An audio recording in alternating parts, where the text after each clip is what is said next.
नमस्कार, मैं हूं चित्रा त्रिपाठी। शाम के 5 बजने वाले हैं। ये वक्त है आप सभी के बेहद पसंदीदा कार्यक्रम दंगल का। आज का दंगल हिंदुस्तान के मस्तक कश्मीर की बदली हुई तकदीर को लेकर चल रही सियासी बहस पर है। जम्मू कश्मीर को 370 की बेड़ियों से मुक्ति के 5 साल बाद पीएम मोदी पहली बार श्रीनगर पहुंचे तो हजार देशवासियों ने दिल खोलकर उनका स्वागत किया। श्रीनगर की सड़कों से लेकर रैली स्थल तक पर जश्न जैसा माहौल दिख रहा था। आतंक और बदहाली की खाई से निकलकर अमन और तरक्की की ओर बढ़ते नए कश्मीर में प्रधानमंत्री नरेंद्र मोदी पहुंचे तो घाटी की तकदीर बदलने की कोशिश में जुटे नौजवानों से मुलाकात भी की और उनसे बातचीत भी की। कश्मीर से देश भर की 6,400 करोड़ रुपए की योजनाओं का लोकार्पण करते हुए प्रधानमंत्री नरेंद्र मोदी ने पर्यटन और रोजगार को लेकर देशवासियों से अपील भी की और रमजान से लेकर महाशिवरात्रि तक की शुभकामनाएं भी दी। वैसे 5 साल में कश्मीर की बदली कहानी की गवाह पूरी दुनिया है, जिसमें एक तरफ आतंकवादी घटनाओं में 70% तक कमी, जवानों की शहादत में 48% तक की कमी, पत्थरबाजी बंद हो चुकी है, तो वहीं दूसरी ओर एक साल में रिकॉर्ड करीब 2 करोड़ तक सैलानी कश्मीर पहुंचे हुए थे। लेकिन विपक्ष का सवाल यह है कि कश्मीर को विकास की ऊंचाइयों तक ले जाने का दावा करने वाली बीजेपी जम्मू कश्मीर में चुनाव क्यों नहीं करवा रही? उसके राज्य का दर्जा उसको वापस क्यों नहीं दे रही? क्या हुकूमत को कश्मीरियत के साथ मजबूत होती जमहूरियत का भरोसा हासिल है? विपक्ष के इन्हीं सवालों और सरकार की ओर से किए जा रहे तरक्की के दावों पर आज के दंगल में होगी बड़ी चर्चा, लेकिन उसके पहले ये रिपोर्ट देखिए। वेलकम वेलकम वेलकम तेरे जानिसार मोदी। कांग्रेस और उसके साथियों ने 370 के नाम पर जम्मू कश्मीर के लोगों को गुमराह किया।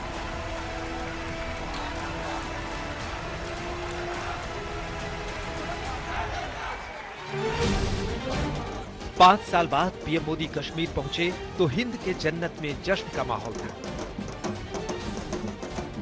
पीएम मोदी की रैली में शामिल होने के लिए पूरे जम्मू कश्मीर से हजार नौजवान पहुंचे।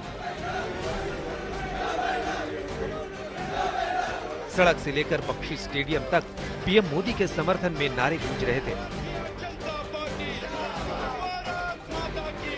पीएम मोदी जब कश्मीर पहुंचे तो कभी वो शंकराचार्य हिल्स के दर्शन करते दिखे, कभी कश्मीरी नौजवानों के उद्यम की कहानियां सुनते नजर आए, कभी उनसे मिलते जुलते दिखे, तो कभी कश्मीर की उम्मीदों की कहानी लिखने वाले नौजवानों से बात करते और सेल्फी लेते दिखे।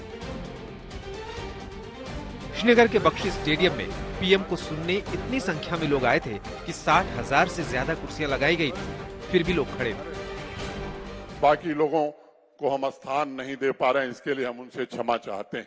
और मैं आज कहना चाहता हूं कि अगर 2 लाख का भी कोई मैदान होता तो कश्मीर के वादी के लोग उसे भरते नहीं, बल्कि वो भी ओवरफ्लो होता। इस तरह का स्नेह आपके लिए लोगों के मन में है। कश्मीर की बदली कहानी, अमन और खुशहाली की फिजा, नौजवानों के अंदर उज्जवल भविष्य की उम्मीदें देखकर पीएम अभिभूत। ये वो नया जम्मू कश्मीर है जिसका इंतजार हम सभी को कई दशकों से था। ये वो नया जम्मू कश्मीर है जिसके लिए डॉक्टर श्यामा प्रसाद मुखर्जी ने बलिदान दिया था। 370 की बेड़ियों से मुक्त कश्मीर को तरक्की और अमन के रास्ते पर तेजी से बढ़ते देख पीएम मोदी ने उन नौजवानों से भी बात की जिनके हौसलों से कश्मीर के अरमान आसमान तक पहुंच रहे हैं। सरकार की तरफ से क्या क्या मदद मिली आपको? सर, 2019 के बाद जो गवर्नमेंट ने डिजिटल सेवाएं सिंगल विंडो सिस्टम बनाया, उससे हमारी सारी एनओसीज पेपर वर्क हमें घर बैठे ही ऑनलाइन ही कंप्लीट हो गई। 2013 में एनआरएलएम स्कीम आई तो मैं इसके साथ जुड़ी। तो ये सर एक ऐसी स्कीम थी जो घर घर में गई और घर घर से हर एक औरत को बाहर निकाला, आप अपने पैरों पे खड़े हो सकते हो। विकसित भारत में विकसित जम्मू कश्मीर की झलक दुनिया के सामने पेश करते इस कार्यक्रम में शोपियां, जम्मू, कुपवाड़ा, श्रीनगर, गांदरबल, बांदीपुरा, कठुआ और किश्तवाड़ जैसे इलाकों से लाभार्थी भी शामिल थे। पीएम मोदी ने बताया कि कैसे 370 के बहाने जम्मू कश्मीर में परिवारवाद की राजनीति ने अमन, पर्यटन और रोजगार के रास्ते बंद कर रखे थे। सियासी फायदे के लिए कांग्रेस और उसके साथियों ने 370 के नाम पर जम्मू कश्मीर के लोगों को गुमराह किया। कुछ परिवारों के फायदे के लिए जम्मू कश्मीर को जंजीरों में जकड़ दिया गया। जम्मू कश्मीर में पीएम मोदी के दौरे में स्वदेश दर्शन योजना की 6 परियोजनाओं का उद्घाटन हुआ, जिसमें जम्मू कश्मीर समेत देश के दूसरे हिस्सों के लिए 30 प्रोजेक्ट्स शुरू हुए। उससे पहले पीएम मोदी ने बलिदानियों के परिवारों को सरकारी नौकरियों के नियुक्ति पत्र भी बांटे और शहीदों को श्रद्धांजलि भी दी। पीएम मोदी के श्रीनगर दौरे में नाजिम नाम के उद्यमी युवक की भी खूब चर्चा हुई, जिनके साथ पीएम मोदी ने सेल्फी भी। प्राइम मिनिस्टर ने मुझे सुझाव दिए कि मतलब उसने बोला कि स्टार्टिंग कैसे की, कैसे स्टार्ट किया और कैसा आपका कैसे आगे बढ़े, तो मैंने उसको सारा कुछ बताया और उसमें से उसने कुछ क्वेश्चंस किए जो भी वीडियो इंटरनेट पे होगा, तो उसमें उसने कुछ क्वेश्चंस भी किए मुझे और कुछ क्वेश्चंस का मैंने आंसर भी दिया और लास्ट में उसको मैंने एक सेल्फी रिक्वेस्ट किया और वो भी उसने फुलफिल किया। कश्मीर की तरक्की को लेकर पीएम मोदी ने पिछले 5 सालों में हुई तब्दीली के आंकड़े भी गिनाए और बदलाव के उदाहरण भी दिए, लेकिन विपक्ष का सवाल कुछ और। पूरा राज्य का दर्जा कब वापस लौटाया जाएगा, पहला सवाल। दूसरा सवाल, जम्मू और कश्मीर विधानसभा में चुनाव कब किए जाएंगे। अगर सब कुछ ठीक है तो लोगों के हाथ चुनी हुई गवर्नमेंट बनाएं। बीजेपी वाले ही बनाएं, वो दावा करते हैं कि हम ही बना रहे हैं, बनाएं, लोगों को मौका देना चुनने का। सिर्फ इलेक्शन के तरफ ध्यान है। उठते ही आप टीवी में देखो, अब हमको पहले लोग बोलते ही उठते ही देखो भाई, जब आप उठते हैं तो दोनों हाथ अपने देख लेना, ऐसा हमारे टीचर बोलते थे। अब क्या है, उठते ही आप टीवी ऐसा ऑन करो, मोदी आ गए, मोदी की फोटो आ गई तो उस घर को दरिद्री लग गई। जम्मू कश्मीर के 2 बड़े दलों नेशनल कॉन्फ्रेंस और पीडीपी का आरोप है कि कश्मीर में आज भी बिजली जैसी बुनियादी जरूरतों की किल्लत है और बीजेपी फिर से चुनावी मौसम में चुनावी वादे कर रही है। पूजा शाली के साथ अशरफ वानी, श्रीनगर, आज तक। कई ऐसे सवाल हैं जिसको लेकर दंगल में हम चर्चा करने वाले हैं। विपक्ष के अपने आरोप हैं तो वहीं सत्ता पक्ष के अपने दावे कि पिछले 5 सालों में जब से 370 हटा उसके बाद विकास की कई योजनाओं की सौगात जम्मू कश्मीर को मिली और वहां पर जिंदगी पटरी पर आ रही है, जहां पर युवाओं के हाथों में एक वक्त पर गोले बारूद हुआ करते थे। कई ऐसे मुद्दे हैं जिसको लेकर दंगल में बड़ी चर्चा करने वाले हैं। खास मेहमानों की मौजूदगी है, उनका परिचय आपसे करवा देती हूं। गौरव भाटिया जी, राष्ट्रीय प्रवक्ता भारतीय जनता पार्टी के हमारे साथ जुड़ चुके हैं। वारिस पठान जी कुछ देर में आपको टीवी स्क्रीन पर दिखाई देंगे, स्पोक्स पर्सन एआईएमआईएम के। जीएम शाहीन साहब लीडर जेडीयू के हमारे साथ हैं। रशीद किदवई जी सीनियर जर्नलिस्ट है, आपको टीवी स्क्रीन पर दिख रहे हैं। अहमद अयाजी पॉलिटिकल एनालिस्ट है, वो हमारे साथ मौजूद हैं। संगीत रागी जी राजनीतिक विश्लेषक हमारे साथ स्टूडियो में आ चुके हैं। वकार एच भट्टी जी पॉलिटिकल एनालिस्ट हैं, आप भी हमारे साथ नोएडा स्टूडियो में जुड़े हुए हैं। आप सभी का बहुत बहुत स्वागत है। सबसे पहले गौरव भाटिया जी आपसे ही शुरुआत करते हुए, विपक्षी दलों की ओर से पूछा जा रहा है कि अगर सब कुछ बदल गया है, कश्मीर में सब कुछ इतना अच्छा है जैसा कि बीजेपी दावा कर रही है, तो फिर वहां पर चुनाव क्यों नहीं करवाया जा रहा, राज्य का दर्जा वापस क्यों नहीं दिया जा रहा है? गौरव भाटिया जी। चित्रा जी, सह सम्मान मैं आपके प्रश्न का उत्तर जरूर दूंगा, लेकिन उससे पहले ये जरूर बताऊंगा कि आज का दिन ऐतिहासिक था, नए भारत का नया कश्मीर। और जो लोग हमारे प्रधानमंत्री जी पे आरोप लगाते थे कि लोकतंत्र का गला घोटा जा रहा है जब अनुच्छेद 370 को संशोधित किया, आज एक स्पष्ट तस्वीर सामने आई। वो तस्वीर थी इंसानियत की, कश्मीरियत की, जमहूरियत की। और नरेंद्र मोदी जी कैसे कश्मीर के युवाओं के दिलों में भी राज करते हैं, ये भी सामने आ गया। वो जो सेल्फी सामने आई ना, वो दिखाता है कि आज कश्मीर बदला हुआ है और उन्होंने भी लोकतंत्र की ताकत देखी है और प्रधानमंत्री जी की ईमानदारी की ताकत देखी है। आज जब 6400 करोड़ रुपए की नई परियोजनाओं का लोकार्पण होता है तो बात यह स्पष्ट हो जाती है कि जिन हाथों में कभी एक हाथ में पत्थर और एक में कुरान रखने की बात विपक्ष ने करी थी, आज एक हाथ में कंप्यूटर और एक हाथ में कुरान है। और आज कश्मीर का युवा चाहता है कि वो भी मुख्य धारा से जुड़े, आईएएस बने, आईपीएस बने, सेना में जाए और देश की सेवा करे।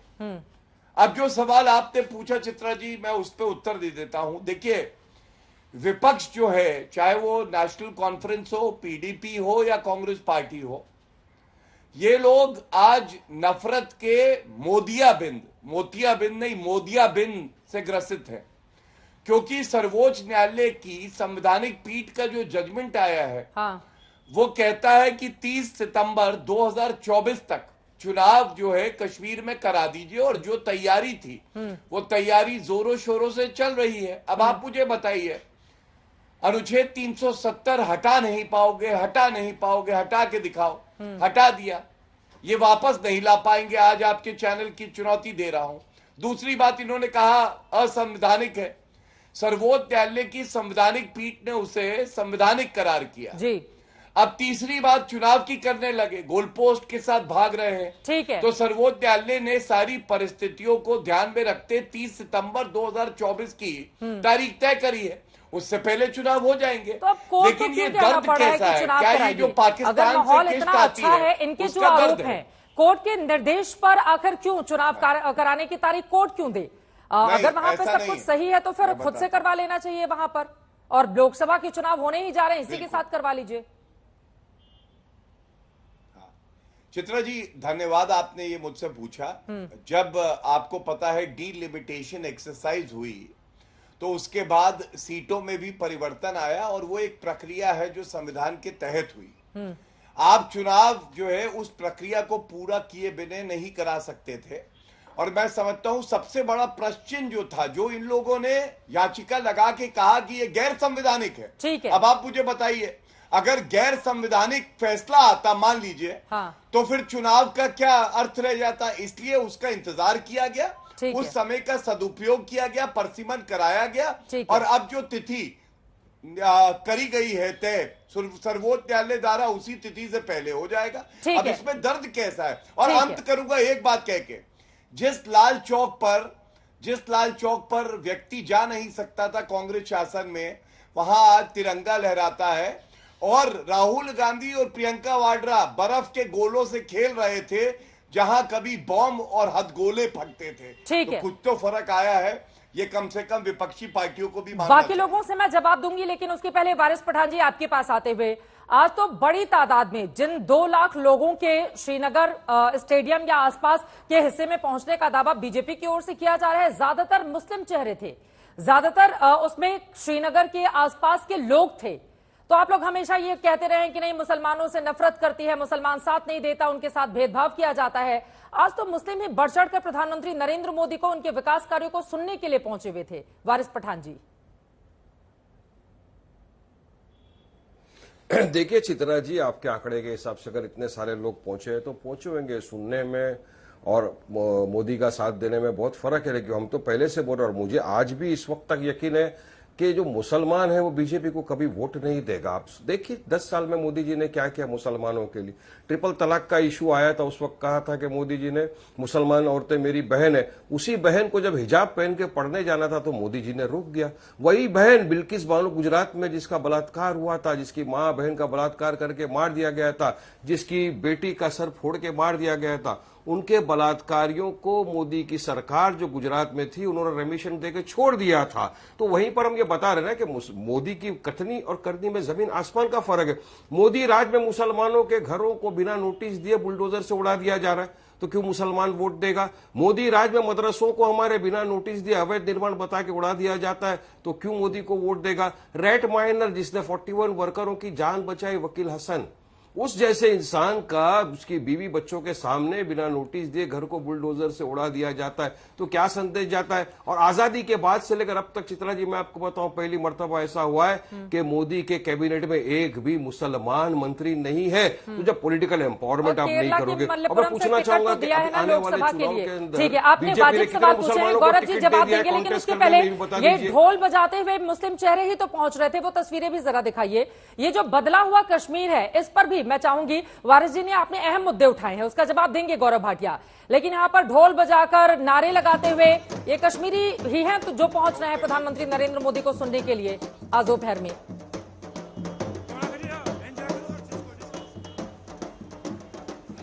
वारिस पठान जी आपसे ही सवाल था ये। जी देखिए चित्रा जी, बात ऐसी है कि कुछ इस तरफ भी ऐसे लोग हैं जो आज भी आरएसएस भाजपा के तलवे चाटते हैं। हमारे यहाँ भी कुछ मीर जाफर मीर सादिक की औलादें बची हुई है अभी भी, जिनको हमारे मदरसे तोड़ दो उनको कोई फर्क नहीं पड़ता, जिनको हमारी बहनों का हिजाब उखाड़ के फेंक दे मोदी जी उनको फर्क नहीं पड़ता, जिनके मुसलमान बस्तियों को उजाड़ दिया जाए बुलडोजर से उनको कोई फर्क नहीं पड़ता। तो ऐसे कुछ लोग हैं जो बीजेपी का समर्थन करते हैं। लेकिन मुझे एक चीज का यकीन है कि जो पूरा मुसलमान कम्युनिटी है वो यकीन मानिए नहीं समर्थन करता। मोदी जी को हिंदुस्तानी मुसलमानों से प्रेम नहीं है, वो अबू धाबी में जाके शेखों को गले मिल जाएगा। लेकिन अगर वारिस पठान बोलेगा मोदी जी मेरे पास भी थोड़ी बहुत दाढ़ी है, मैं भी देश का नागरिक हूं, मैं तो भारतीय मुसलमान हूं, मुझे कभी गले लगा लो कभी नहीं लगाएंगे, ना हमको कभी टिकट दिया जाएगा चुनाव लड़ने का, ना कभी कैबिनेट के अंदर। ठीक है, मैं जवाब लेती हूँ। गौरव भाटिया जी आप जवाब दे दीजिए, उसके बाद बाकी लोगों के पास बजट है, ठीक है, बजट भी कम कर दिया है लोगों ने। ठीक है गौरव भाटिया जी, तो किस तरह से उम्मीद करेगा मुसलमान कि हमारे लिए बीजेपी सरकार कुछ करेगी? ठीक है चित्रा जी, पहले तो मैं आपके शो पे मजबूत आपत्ति दर्ज करता हूं कि इन्होंने कैसे हिम्मत करी ये कहने की कि मुसलमान मोदी जी के लिए वोट नहीं करेगा। इसी नफरत के जहर से तो बांटते हैं ये रजाकारों की औलाद।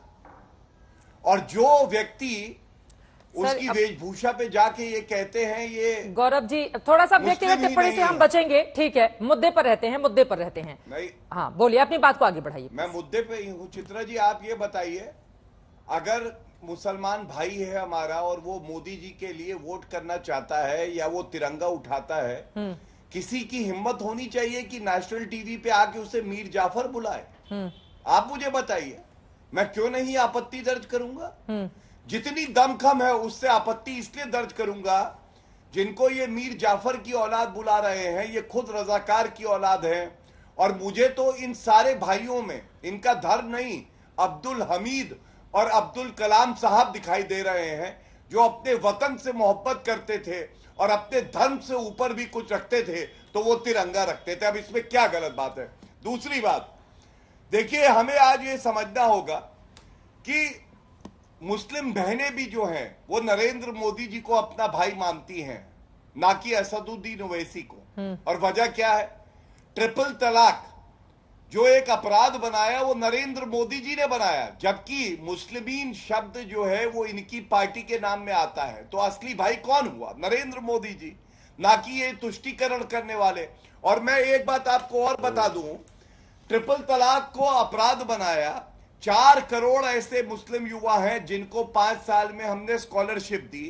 प्रधानमंत्री आवास योजना के जो लाभार्थी हैं 33% जो हैं ये आते हैं मुस्लिम समाज से। ठीक है। प्रधानमंत्री किसान सम्मान निधि में 36% आते हैं। हाँ। और सबसे बड़ी बात है, कश्मीर में आज सुरक्षित है हमारा भाई, चाहे वो मुसलमान हो, हाँ। चाहे कश्मीरी पंडित हो। ठीक है, ये बड़ी बात है जो इनको दिखाई नहीं देती, क्योंकि ये नफरत का चश्मा पहन के आते हैं। ठीक है, जीएम शाहीन जी भी हमारे साथ जेडीयू से जुड़े हुए हैं, आप भी कश्मीरी हैं, लेकिन उसके पहले वकारज भट्टी जी हमारे साथ है, संगीत रागी जी स्टूडियो में हैं। भट्टी साहब, आपके पास आते हुए, आपने कसम खा रखी है, शूज नहीं पहनते हैं, आप कश्मीरियत को लेकर एक अलग तरह की मंशा लेकर आगे बढ़े हैं, लेकिन आज प्रधानमंत्री का ये जो कार्यक्रम हुआ है, न भूतो न भविष्यति, बीजेपी की ओर से दावा किया, इतनी बड़ी तादाद में लोग पहुंचे हुए थे उनको सुनने के लिए, और कई परियोजनाओं का शिलान्यास लोकार्पण उनकी ओर से किया गया है इस कार्यक्रम में। जी स्वागत करेंगे इसका। जी चित्रा जी, मैं बताता हूँ। हाँ।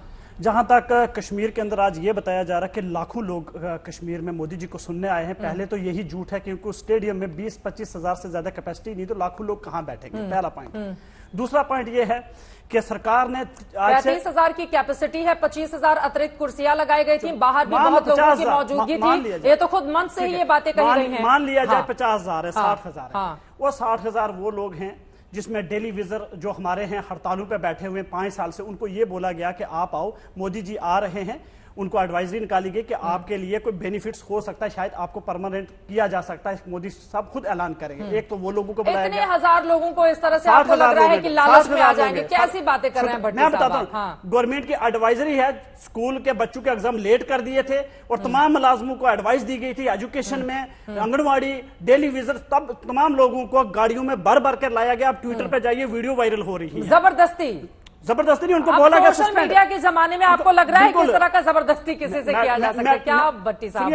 सुनिए ना, मैं आपको बताता हूँ, अगर आप सरकारी मुलाजिम है ना, आपको आपका सीईओ, आपका एक एजुकेशन में टीचर है, उसको सीईओ ऑर्डर कर रहा है कि आपको कल प्राइम मिनिस्टर आ रहे हैं, सरकारी प्रोग्राम है, आपको आना है, तो उसकी औकात क्या है? तो मोदी करते हुए थोड़ी ना पहुंचेगा, अगर डर की वजह से पहुंचेगा तो उदास होकर पहुंचेगा। मोदी करते हुए लोग पहुंचे वहां पर। जो मोदी कर रहे हैं ना, वो लोग वो हैं जो बीजेपी के साथ जुड़े हुए हैं, वही लोग 19 से पहले पाकिस्तान का झंडा उठा रहे थे, वो है फसली कश्मीरी, और आज वो पावर के साथ खड़े बीजेपी में। कई लोगों के नाम बता सकता हूं जो कल तक पाकिस्तान के झंडे थे उठा के पत्थर मरवाते थे लड़कों को। यही तो बदलाव है ना, बदलाव नहीं है, यही तो बदलाव है। सुनिए, आपने तो इसको ऑन एयर एक्सेप्ट कर लिया कि कल तक जो पाकिस्तान का राग गाते थे आज वो मोदी के नारे लगा रहे हैं वहां पर। यही मैं कहना चाहता हूं। संगीत रागी जी को मौका दे दिया आपने खुश होने का। मैं उसी पे आ रहा हूं। अगर कल तक ये पाकिस्तान का झंडा लेकर हाथों पे पत्थर मरवाते थे, आज मोदी के साथ है क्योंकि मोदी जी से पैसा मिलता है, पावर मिलती है। कल मोदी जी की पावर खत्म हो जाएगी, किसी और के साथ चले जाएंगे। इनको बोलते हैं फसली। तो ये अच्छी चीज है ना, पत्थर मारने के लिए पैसे नहीं मिल रहे हैं, कल फिर पत्थर मारने के लिए पैसे मिले, मान लो विकास के लिए पत्थर मारने के लिए पैसे मिलेंगे, फिर चले जाएंगे ना ये लोग। ये तो क्रिमिनल लोग हैं ना सर,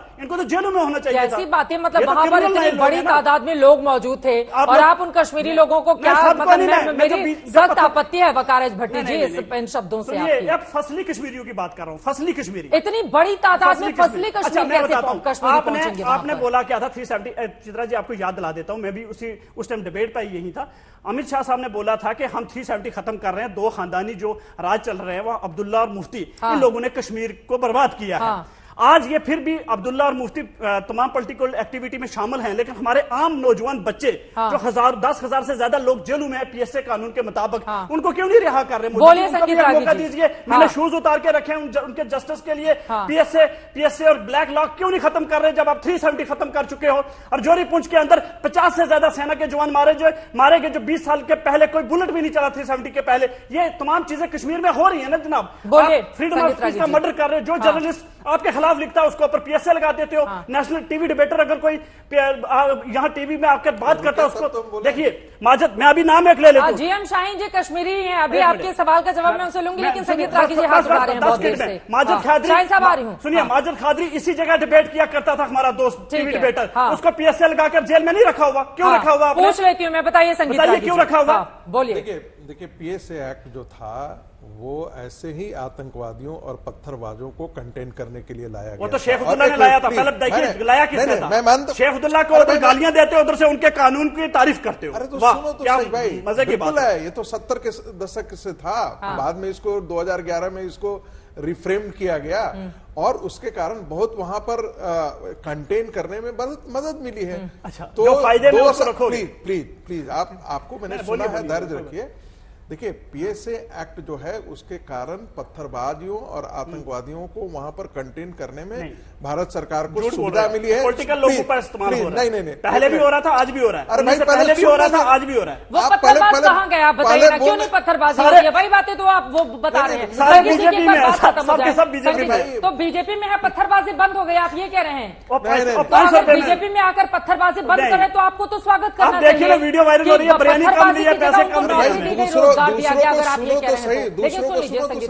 फसली कश्मीर जेलों में क्यों बंद करके रखा है बड़ी तादाद में लोगों को? इसका जवाब दीजिए। देखिए एक समय ऐसा था जब कश्मीर के अंदर कम से कम 7 ऐसे जिले थे जहां पर टेररिस्ट लोग एक कॉल देता था और हजारों हजार की तादाद में लोग वहां पर आ जाते थे। आप क्या समझते हैं, ऐसे लोगों को जेलों में बंद नहीं किया जाना चाहिए? बिल्कुल बंद किया जाना चाहिए। एक दूसरी बात, 370 के खत्म होने के बाद यदि आप आंकड़ों को उठा करके देखेंगे, अभी सुन रहे थे कि पावर हमारे यहाँ बिजली गुल रही है। पहले 2019 के अंतर्गत जो पावर सेक्टर था उसमें डेफिसिट करीब 18% के आसपास था। आज के दिन में 1.5% का पावर डेफिसिट है। पहले जो है 2012 का आप आंकड़े यदि आप लेंगे तो उसमें 12,234 या 36 ऐसे कुछ प्रोजेक्ट से कंप्लीट है। आज यदि 2023 का आंकड़ा यदि देखते हैं 94,000। दोनों चीजें बता रहा हूं, चूंकि वो पत्थरबाजी बंद हुई है, वो उनको यदि आप जेलों में नहीं बंद करेंगे, अच्छा जो बीजेपी तो क्या करेगा उसको माफ, जेलों में उनको बंद नहीं करेंगे। आप 70 साल से जो प्लीज मुझे बोलने नहीं, क्वेश्चन है, मेरा सवाल है। नहीं, जो बीजेपी ज्वाइन करेगा वो पत्थरमार हो, मिलिटेंट हो, वो ठीक ठाक हो जाएगा, वो साफ हो जाएगा। नहीं, मैं वॉशिंग मशीन में आ गया, वो बिल्कुल ओके। मैंने ऐसा नहीं कहा। बीजेपी की वॉशिंग मशीन में मैंने ऐसा नहीं कहा है। आप ही तो बोल रहे हैं ना, जो बीजेपी के साथ नहीं है वो जेल में रहेगा। बोलने दीजिए, आप बगल में बैठे हुए हैं, वो बोल नहीं पाएंगे। संगीत जी बोलिए, उसके बाद फयाज साहब आपके पास आएंगे। आपके पास मूल बात यह है कि पहले सोशल मीडिया पर एक चलाया जाता था, देखिए हमारी बहनों बेटियों की इज्जत आबरू से खिलवाड़ किया गया है और हजारों कश्मीरी पत्थरबाज आकर के खड़े हो जाते थे। आज वो सारी चीजें रुकी है या नहीं रुकी हैं? टेररिस्ट अटैक रुके हैं या नहीं रुके हैं? आप सैलानी यदि 2 करोड़ जाकर के वहां पर आप जा रहे हैं तो इसका कारण क्या है? चाहते हैं ऐसे ही पत्थरबाज और लोग जो हैं वो कहते नहीं भारत सरकार आज गलत कर रही है। वो लोग तो करेंगे ही, क्योंकि उनकी जो चीजें थी वो 370 के कारण जो वहां टेररिज्म फल फूल रहा था वो बंद हो गया है। वो जो फसल थी वो बंद हो गया है। इनकी बात में मैं इनकी बात से सहमत हूं कि ये जो मुफ्ती महबूबा मुफ्ती सईद और ये जो नेशनल कॉन्फ्रेंस था, यही लोग तो सॉफ्ट टेररिज्म को वहां नर्चर करते थे। उनके साथ अब कोई रिश्ता नहीं रखना चाहिए। आपके बगल में बैठे इन्होंने शूज नहीं पहन रखी है, ऐसा है क्या? मैंने देखा शूज नहीं पहने, कपड़े उतार करके रखते, उससे कोई मतलब नहीं है। कल जब टेररिस्टों के खिलाफ खड़े हो रहे थे क्या? मैंने कब कल जाकर के टेररिस्टों के सुन लीजिए, आप एक बताइए, एक व्यक्ति का विरोध करता हूं, कोई एक व्यक्ति शूज नहीं उठाए, पैजामा नहीं पहने, कपड़ा नहीं पहने। सवाल यह है कि कश्मीर 70 साल से पार्सली इस्लामिस्टों जिहादियों के हाथ में था, इसीलिए वहां से 4.5 लाख हिंदू वहां से भागना पड़ा, इसीलिए 300 से ज्यादा वहां पर मंदिर तोड़ दिए गए। कौन उसके लिए साथ खड़ा था? कौन सा खड़ा था? यही कहा वहां पर नारा चला, यही नारा कश्मीर के अंदर हुआ करता था ना कि यहाँ के हिंदू अपनी बहन और पत्नियों को छोड़ करके यहाँ से चले जाएं, ये नारे हुआ करते थे ना, उसी घाटी से लगते थे ना। और दिन में जामा मस्जिद से इस प्रकार की लाउड स्पीकर पर बात हुआ करती थी ना। क्या आज हो रहा है क्या? वहीं पर इसी नरेंद्र मोदी को जाने के लिए, सुन लीजिए 10 सेकंड दीजिए, जल्दी से, वहीं पर जाने के लिए, लाल चौक पर जाने के लिए मैं उसका साक्षी हूं। जब मुरली मनोहर जोशी की एकता यात्रा थी, तब ये टेरर का वह था कि भारत सरकार कहती थी कि आप हेलीकॉप्टर से चले जाइए। मुफ्ती सईद कहती थी कि यहां पर कोई तिरंगा नहीं उठाएगा 370 से। और हमने तो देखा कि स्वतंत्रता दिवस पर और गणतंत्र दिवस पर लाखों लोग तिरंगा लेकर पूरा बदलाव हुआ है। लेकिन लगाया गया था, जी रहे हैं 70 और 80 और 90 के दशक में। वो तो बाकी 3 और मेहमान हैं जिनसे एक भी कमेंट नहीं हो पाया है। जल्दी शाहीन साहब, देश के लिए बहुत आवश्यक। यहाँ पर वकारेज भट्टी जो आरोप लगा रहे हैं, चूंकि आप दोनों ही कश्मीरी हैं, जरा बताइए इनके आरोपों में दम है क्या शाहीन साहब, या बदल रहा है कश्मीर? देखिए चित्रा जी, मैं बताना चाहता हूं कि हम सब लोगों को जो भी इस पैनल पे बैठे हुए हैं, कम से कम कुछ चीजें तो समझ जानी चाहिए कि आपकी जब महबूबा मुफ्ती की सरकार थी तो 12,000 से ज्यादा लोग मारे गए, जिसमें 60,000 से ज्यादा लोग जो है अंधे हो गए और जख्मी हो गए। जब नेशनल कॉन्फ्रेंस की सरकार थी, फारूक अब्दुल्ला की सरकार थी, तब कितने हजारों में लोग मारे गए। क्या आज आपको यह नजर नहीं आता कि आपकी नाइट फ्लाइट्स कश्मीर जो लैंड हो रही है? क्या आपको यह नजर नहीं आता कि आज जो है टनल का काम चल रहा है और 3 महीनों के अंदर जो है आपकी जो ट्रेन है वो कश्मीर कनेक्ट हो जाएगी? आपको ये नजर नहीं आ रहा है कि आज 3 बजे रात 4 बजे रात आप कहीं भी डाउनटाउन में घूमिए, आपको कहीं पत्थर नहीं मिलेगा, आपको कोई गोली नहीं मारेगा? ये कैसे बातें कर रहे हैं आप लोग? मुझे खुद समझ में नहीं आता। मुझे कभी कभार शर्म आती है अपने आप पे सुन के। आप देखिए अभी जो भी कुछ हुआ, भूल जाइए 370 जो भी हुआ, लेकिन कम से कम अमन तो हुआ, पीस तो हुआ। आज पत्थर नहीं चलता, आज गोली नहीं चलती, एक इंसान की जान तो बच रही है ना। सबसे ज्यादा जो डेवलपमेंट, स्कूल, हॉस्पिटल से बढ़कर अगर कोई चीज है वो हमारी जानें हैं। आज हम लोग अमन की सांस ले रहे हैं। आज हम 2 बजे रात भी लाल चौक के अंदर जो है जाके कोई भी काम कर सकते हैं। आज आपको कोई डर नहीं, आज आपको कोई खतरा नहीं, आज आपको कोई नहीं मारेगा। आज 10 बजे रात को जो है नाइट फ्लाइट लैंड होती है कश्मीर के अंदर। क्या पहले कभी होता था? करोड़ों रुपए खर्चा भी तो सरकारें थी, तब चाहते तो क्या नहीं होता? क्या तब तो देखिए, तब यही पुलिस थी, यही सिक्योरिटी फोर्सेस थी हमारे पास। जो आप जेलों की बात कर रहे थे, अभी मैं सुन रहा था, आप बता रहे थे कि जेलों में लोग बैठे हुए। आप ऐसा क्या चाहते हैं आप लोग कि वो जेलों से बाहर निकल के यहां पर लोगों का गला दबाए? वो कौन है जनाब ऐसा इंसान कश्मीर में जो जेलों में बंद है, गला बंद करने दबाने वाला? गनमैन किलर द कश्मीरी, आप ये चाहते हैं कि अननोन गनमैन का जो है बोर्ड फिर से चढ़े और फिर शाम को ब्रेकिंग न्यूज आ जाए कि आज 6 वो भी आपकी तरह कश्मीरी मारे है गए।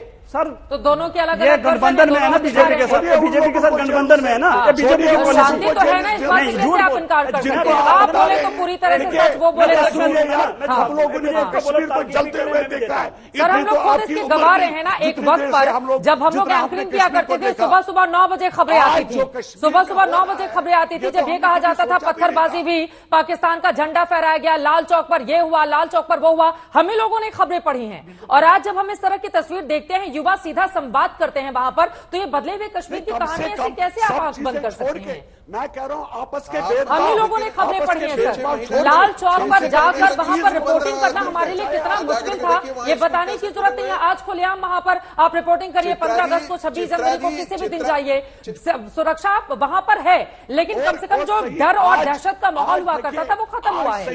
इस बात से आप कैसे इनकार करेंगे? स्कूल बंद हुआ करते थे, स्कूल 4 महीने और 6 महीने बंद रहते थे। एक बार अहमद अयाज जी, एक बार अहमद अयाज जी को लेकर आना चाहूंगी। हाँ, जब बोले जल्दी बोलिए। वो भी आपके कश्मीरी भाई ही हैं। हाँ, और वो बोल रहे थे, बिल्कुल श्रीनगर के हैं, वो बोल रहे थे कि एक गोली नहीं चली। मुझे बताइए 370 के बाद 50 से ज्यादा सेना के जवान पीर पंजाल में, जहां एक बुलेट नहीं चला पिछले 25 साल में, वहां 370 के बाद 50 सेना के जवान मारे गए, नहीं मारे गए, 20 सिविलियंस वहां मारे गए, नहीं मारे गए, डांगरी में, जो वो भी हिंदू फैमिली से। कश्मीर के अंदर टारगेट किलिंग में पिछले दिनों में एक एसपी को मारा गया, मारा या नहीं मारा, पुलिस ऑफिसर कोकरनाग में डीएसपी 2 जनरल को मारा या नहीं मारा, झूठ बोल रहे हैं ये लोग। डीएसओ मिले हुए, सिक्योरिटी मिली हुई है। जब करगिल हुआ था तो सरकार किसकी थी? रूप में नहीं रखा जाना चाहिए। मैंने बोला ना, उन्होंने बोला एक गोली नहीं चली। 70 साल से जो स्टेट टेररिज्म से इन्फेस्टेड हो, वो 5 साल और 4 साल में नहीं खड़ा हो जाता, नहीं हो जाता। नहीं, सुन लीजिए, एक बुलेट नहीं चला, गोली चल रही है। जाकर के कोई भी दुनिया का कोई भी ऐसा क्षेत्र जहां पर अशांति रही हो, टेररिज्म रहा हो, वो एकाएक जहां पर टेररिज्म खत्म हो जाता है, ऐसा नहीं हो। छिटपुट घटनाएं होती रहेंगी और समय के साथ आप देखिएगा कि यहाँ बहुत बड़ा परिवर्तन। मतलब 50 सेना के जवान मारे गए, आपको छुटपुट दिख रहा है? 50 सेना के जवान कुछ नहीं है, डीएसपी कुछ नहीं है, नहीं कश्मीर का आदमी है, काहे नहीं कश्मीर का आदमी निकल करके कहता है कि सेना के जवानों के साथ गलती कर रहे हैं। मैं कह रहा हूँ टेररिज्म को पाल पोस करके बड़ा किसने किया? ठीक है, किसने बड़ा बात किया? यहाँ पर हमारे किसी भी जवान की शहादत नहीं हो, उस तरह की व्यवस्था यकीनन वहां पर करनी होगी। लेकिन अहमद अयाजी, बीजेपी की ओर से दावा किया जा रहा है कि आतंकवादी घटनाओं में काफी हद तक कमी आ गई है। और आज जिन सड़कों पर वहां पर गोली बारूद चला करते थे, नौजवानों के हाथों में पत्थर होते थे, आज देखिए किस तरह से अपने रोजगार को लेकर वहां पर दावे करते हुए युवा चेहरे आज हमने प्रधानमंत्री के कार्यक्रम में ही देखे। तो क्या ये बदले हुए कश्मीर की कहानी है, या आपको लग रहा है कि नहीं, पर्दे के पीछे कुछ और है? अयाज साहब जी, ये तो स्टैटिस्टिक्स की बात है। 30 साल से 35 साल से वहां मिलिटेंसी चली आई और नेचुरली आहिस्ता आहिस्ता आहिस्ता कम होगी मिलिटेंसी, उसमें कोई शक नहीं है। अब ये कहना कि इरेडिकेट होगी, वो भी कहना गलत होगा, क्योंकि हमने देखा पिछले कुछ सालों में हमने देखा टारगेट किलिंग्स हुई, 370 को एब्रोगेट करने के बाद भी टारगेट किलिंग्स हो गई, बहुत सारे इश्यूज हो गए। इट्स नॉट दैट कि it's over well right now. अगर हम कहेंगे कि सिचुएशन थोड़ी मुख्तलिफ है, जैसे शाहीन साहब ने कहा, कोई किसी हद तक, पर यह कहना कि मिलिटेंसी खत्म हो गई, हालात ठीक हो गए, वो भी कहना सही नहीं है। और जहां तक आज प्राइम मिनिस्टर साहब के जम्मू कश्मीर के दौरे की बात है, ये एक सही इकदाम है और वहां के लोगों को एंगेज करने की जरूरत है। और लेकिन जब किसी प्राइम मिनिस्टर का, खासतौर कश्मीर के हिस्से में, जहां लोग वैसे भी कुछ मामलात की वजह से दूर हो चुके हैं, उनकी आइसोलेशन हो चुकी है, जब प्राइम मिनिस्टर का दौरा हो जाता है तो एक एक्सपेक्टेशन सी बढ़ जाती है। और ख़ास तौर पर सियासी लेवल पर और फिर बाकी मामले के लेवल पर, सियासी लेवल पर बीजेपी के साथ खास तौर चैलेंजेस है वो ये उनकी आइडियोलॉजी को लेकर, और 370 को एब्रोगेट करके कश्मीर में काफ़ी चैलेंजेस है। और जब प्राइम मिनिस्टर वहाँ जाते हैं तो उनको किस तरीके से वो मोड़ लेते हैं, वो देखने की बात है। और उसके लिए लोगों ने कुछ एक्सपेक्टेशंस बांधी हुई होती है, लेकिन जब हम वो एक्सपेक्टेशन उसको पूरा नहीं कर पाएंगे या उनको मदावा नहीं कर सकेंगे, तब वो सिचुएशन चेंज बदली हुई नजर नहीं आएगी। एक चीज आज बहुत अच्छी दिखने को मिली कि प्राइम मिनिस्टर ने डायरेक्ट इंटरेक्शन किया कुछ वहां एंटरप्रेन्योर्स के साथ, जो एक मैसेज कर दिया दाएं बाएं, और एक मैसेज हो गया उससे, वो एक बात सही हो गई। लेकिन जो मसाइल सियासी लेवल पर है, जैसे 370 से जो डिस्टर्बेंसेस हुई, एक स्टेट को यूटी बनाया गया और वहां इलेक्शंस नहीं हो रहे हैं, ये एक सियासी बात तो है ही, और इसका कोई जवाब नहीं है अभी तक, आज तक, या आज प्राइम मिनिस्टर ने नहीं दिया आज की मीटिंग में, आज की वहां पब्लिक मीटिंग में। और दूसरा, जो लोगों के रोजमर्रा के मसाइल हैं, जो प्रायोरिटी के मसाइल हैं, इस वक्त वहां के लोग बाकी इश्यूज को छोड़ के बिजली के हालात से दो चार है, बड़े बिजली के बहरान है, जो बहुत ही बड़ा जबरदस्त मसला है। बिल्कुल, बाकी सियासी मसाइल में नहीं जाएंगे। ठीक है। और इस वक्त लोग बहुत परेशान है बिजली को लेकर। हाँ। जब तक इन लोगों का मदावा ना किया जाए, हाउ विल यू चेंज, कि जो चैलेंजेस है हुकूमत को, जो चैलेंजेस है खासतौर बीजेपी को जो चैलेंजेस है, उनको कैसे हम ये कहेंगे कि सूरत हाल बदलती हुई दिखेगी। और दूसरे उसके साथ साथ अभी भी पीएसए पब्लिक सेफ्टी एक्ट वहां लागू है। अब पब्लिक सेफ्टी एक्ट, जहां तक बीजेपी का प्रेसिडेंट का ताल्लुक है, वो कह रहा था कि किसी मकसद के लिए है, वो सही है, हम भी मान लेते हैं किसी मकसद के लिए। लेकिन एक जर्नलिस्ट जो मुझ जैसा आदमी जो टीवी पर डिबेट करता रहता है, दूसरे दिन उसको भी पीएसए में कवर किया जाता है, उसको भी हम ये कहेंगे कि हालात ठीक होते रहे? नो, वहां मिसयूज भी हो रहा है। इसलिए बहुत सारी चीजों को देखने की जरूरत है। ठीक है, इसका जवाब इसका जवाब बीजेपी की ओर से दिया जाएगा। रशीद किदवई जी बहुत देर से हमारे साथ मौजूद हैं, उनकी भी मैं टिप्पणी ले लेती हूँ। रशीद किदवई जी, बीजेपी का ये कहना है कि जो कोशिशें अटल बिहारी वाजपेयी की ओर से जमहूरियत, कश्मीरियत, इंसानियत को लेकर की गई थी, आज उसको परिणति करते हुए प्रधानमंत्री नरेंद्र मोदी देखे गए हैं श्रीनगर में, जब इतना बड़ा जलसा, इतना बड़ा कार्यक्रम वहां पर होता है और सीधे कश्मीरियों से वो मुखातिब होते हैं। आपको लग रहा है बदले हुए कश्मीर की ये कहानी है? बीजेपी के दावे में दम दिखता है या लग रहा है कि नहीं?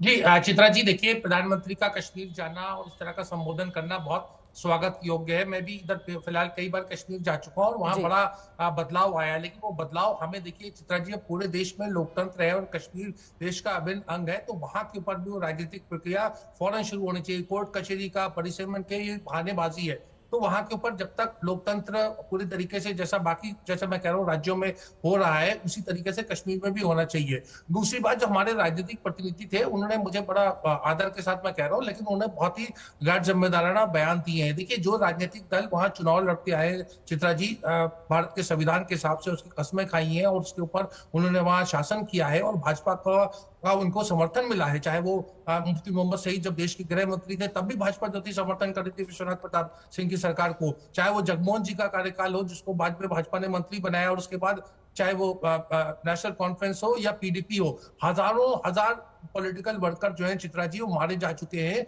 वो जो इन राजनीतिक दलों से जुड़े हुए थे। तो ये कहना कि सॉफ्ट टेररिज्म और आतंकवाद से जुड़ा होना, मुझे लगता है कि बहुत ही आपत्तिजनक और गैर जिम्मेदाराना बयान है। देखिए, ठीक है सर, आप अपनी बात को आगे बढ़ाइएगा। एक बड़ी खबर आ रही है, राहुल गांधी की सीट पर जल्द फैसला संभव है। ये बड़ी जानकारी कांग्रेस सूत्रों के हवाले से निकलकर सामने आ रही है। आज तक को मिली जानकारी के हिसाब से केरल कांग्रेस ने वायनाड के लिए सिफारिश की है, वो वहीं से सांसद भी हैं। स्क्रीनिंग कमेटी ने सीईसी को ये सिफारिश कर दिया और बहुत जल्द फैसला हो सकता है। वायनाड सीट से ही सांसद हैं राहुल गांधी। शाम 6:30 बजे जो बड़ी बैठक भी शुरू होने जा रही है, माना जा रहा है करीब 60 उम्मीदवारों पर फैसला ले लिया जाएगा। अलग अलग राज्यों को लेकर, खासतौर से दक्षिण भारत पर ज्यादा फोकस रहने वाला है। केरल, यहाँ पर कांग्रेस पार्टी का केरल कांग्रेस ने वायनाड के लिए फिर से सिफारिश कर दी है और वहीं से कांग्रेस के सांसद भी हैं राहुल गांधी। स्क्रीनिंग कमेटी ने सीईसी की सिफारिश की है। जैसे और जानकारी इस बाबत निकलकर सामने आएगी, आप तक हम पहुंचाएंगे। आगे बढ़ते हुए एक बार फिर से कश्मीर की जिस खबर का आपको बीच में रोकना पड़ा था, मुझे लग रहा है आप अपनी बात को जल्दी से पूरी कर लें। रशीद जी। जी, तो चित्रा, जितनी जल्दी वहां पे लोकसभा के चुनाव होने वाले हैं, वहां के असेंबली के चुनाव हो, साथ में और राजनीतिक प्रक्रिया हो, तभी लोगों को अपना हक देने का, कश्मीर में जो बदलाव चित्रा जो आप और मैं देखते आ रहे हैं, उसका हमें वहां पर सही आकलन हो पाएगा और सही बात हो पाएगी। एक क्लोजिंग कमेंट गौरव भाटिया जी, उनकी बातों पर।